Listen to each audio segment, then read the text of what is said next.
Olá pessoal, vamos continuar agora aqui a aula 3, tá? Essa vai ser a parte 2, porque o nosso criador de videoaulas ele é limitado a 10 minutos.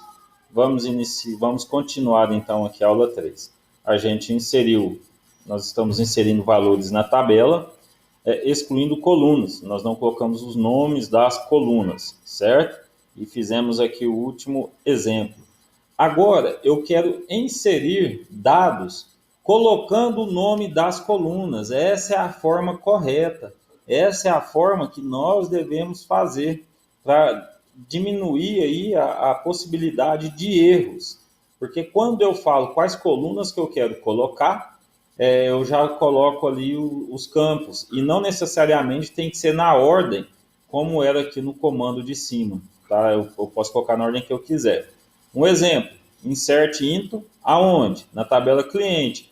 Agora, olha só, eu abri parênteses e coloquei em quais campos que eu quero. Eu quero o campo nome, o campo sexo, o campo endereço, o campo telefone e o campo CPF. Viu que a ordem aqui mudou? Não está mais na ordem que foram criadas lá no a nossa tabela no banco de dados. E quais são os valores para o campo atributo nome? Eu quero Lilian, sexo F, endereço, está aqui meu endereço,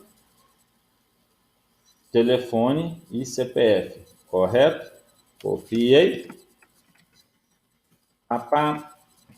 colei, query, ok. Nós fizemos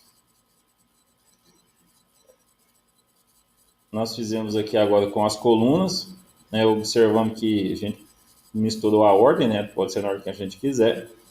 E nós temos agora uma terceira e última forma de utilizar o Insert Tool, que é o Insert Tool compacto. Somente no MySQL é possível usar esse comando dessa forma. Tá? Então aqui é o Insert into cliente, valores. Só que esses valores aqui, olha, eu estou excluindo as colunas, porque senão eu deveria ter aberto parênteses aqui e falado quais campos que eu queria, fechado parênteses. Como eu não fiz, eu excluí as colunas, né? Eu já estou colocando aqui os valores, olha. E qual que é a ordem que eu tenho que colocar? A ordem da descrição da tabela, ó, nome, sexo, e-mail, CPF, telefone, endereço. Se eu tivesse esquecido, eu ia dar um display, cliente, vírgula, nessa ordem aqui, ó. Tá? Tá aqui a ordem. Ana, F, Ana Globo. Tá aqui os dados.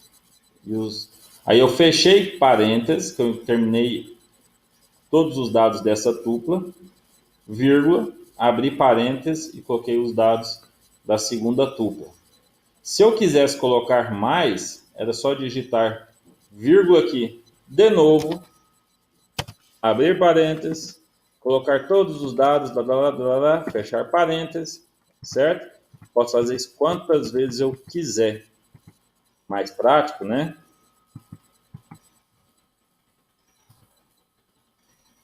Como é só um exercício, deixamos aqui só dois. No exemplo, deixamos só duas tuplas. Ctrl C, MySQL, Ctrl V, Enter. Olha ali, requisição, ok, duas linhas afetadas. Então, nós temos aí a gravação das duas tuplas, certo? Tem agora uma outra forma, porque a primeira e a segunda forma do insert into, vocês viram que é mais manual. Essa terceira aqui eu já posso colocar mais dados, poderia copiar aí um cadastro para fazer uma importação, mas ainda existe uma forma muito mais rápida para fazermos isso aqui. É através de um arquivo. E vamos fazer isso numa tabela separada. Primeira coisa, vamos criar uma tabela chamada CADFUM para deixar ele separado, para receber os dados direto do arquivo. A tabela CADFUM vai ter o atributo nome, varchar de 30, função varchar de 20, e o salário do tipo float com 8 dígitos. Desses 8 dígitos, 2 estão reservados para casas decimais, ou seja, 6 são 6 dígitos, vírgula, mais 2 dígitos, né? Então, são 8 no total. Eu vou criar a tabela, cadastro de funcionário. Olha, tabela criada, ok. Show tables, certo? Eu tenho cliente, que é os que eu fiz com insert to, e agora eu tenho cadfun. O cadfun, eu vou criar um arquivo de texto puro,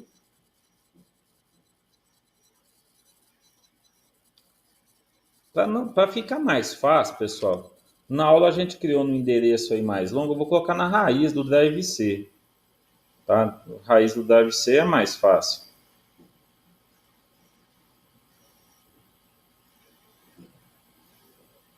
Será que a minha raiz do drive C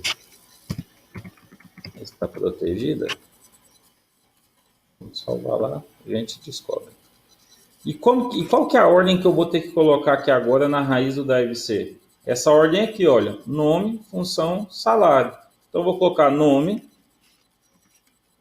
Abapora, tab, função, professor, tab, salário de professor, não é lá essas coisas.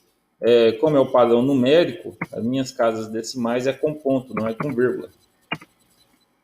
Nome, Paulo,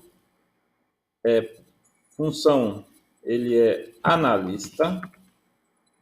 Salário, tab, salário do analista, 2.200. A Ana, a função da Ana, ela é uma DBA, tab, salário de um DBA, tá, em torno aí de uns R$5.000. Vamos por mais um, vamos colocar um Paulo Joaquim, pode ser. O Paulo Joaquim, a função dele é vendedor, sabe? E o salário dele é 2.000 mais comissões, mas o salário está aqui, R$2.000. Eu posso colocar aqui o tanto que eu quiser, mas eu vou parar por aqui, porque o nosso objetivo é só demonstrar a função. Eu vou salvar na raiz, eu posso salvar em qualquer lugar. Eu vou salvar na raiz, porque a raiz vai ficar mais fácil aí para a gente encontrar o arquivo. Vou colocar o nome dele de dados.txt, ok? Dados.txt. Talvez. É por isso que eu não consegui criar aquela hora, eu nem tenho permissão. Então, vou ter que colocar dentro de documentos. Eu já tenho aqui dentro de documentos o dados, que é o que eu usei na sala de aula. Então, eu vou criar por cima. Substituir, sim, porque eu já tinha ele, né? Certo, criei. Agora, olha aqui. O comando é load, data local, in file. Aí você vai colocar entre aspas simples o local que está o seu arquivo. No meu caso, como eu coloquei no mesmo local da sala de aula, está no C2 pontos. A barra não é invertida, é a barra normal. Está dentro da pasta users, da pasta abapo, da pasta documentos. O arquivo é o dados.txt. Os dados desse arquivo vão para qual tabela? Cadfun, que foi essa tabela aqui que a gente criou. Vamos lá. Olha só, 4 linhas afetadas. Tá? Então, eu tenho que 4 linhas foram colocadas lá no meu cadastro. Certo? Vamos conferir. Por enquanto, para a gente conferir, para retornar todos os dados da tabela, a gente vai usar o comando select asterisco. From, aí nós vamos colocar qual é aí a tabela. No nosso caso aqui é a tabela cadfun. Está lá, né, os 4 dados. Novamente aqui o tempo encerrou. Já retorno agora mesmo com a continuação da aula 3.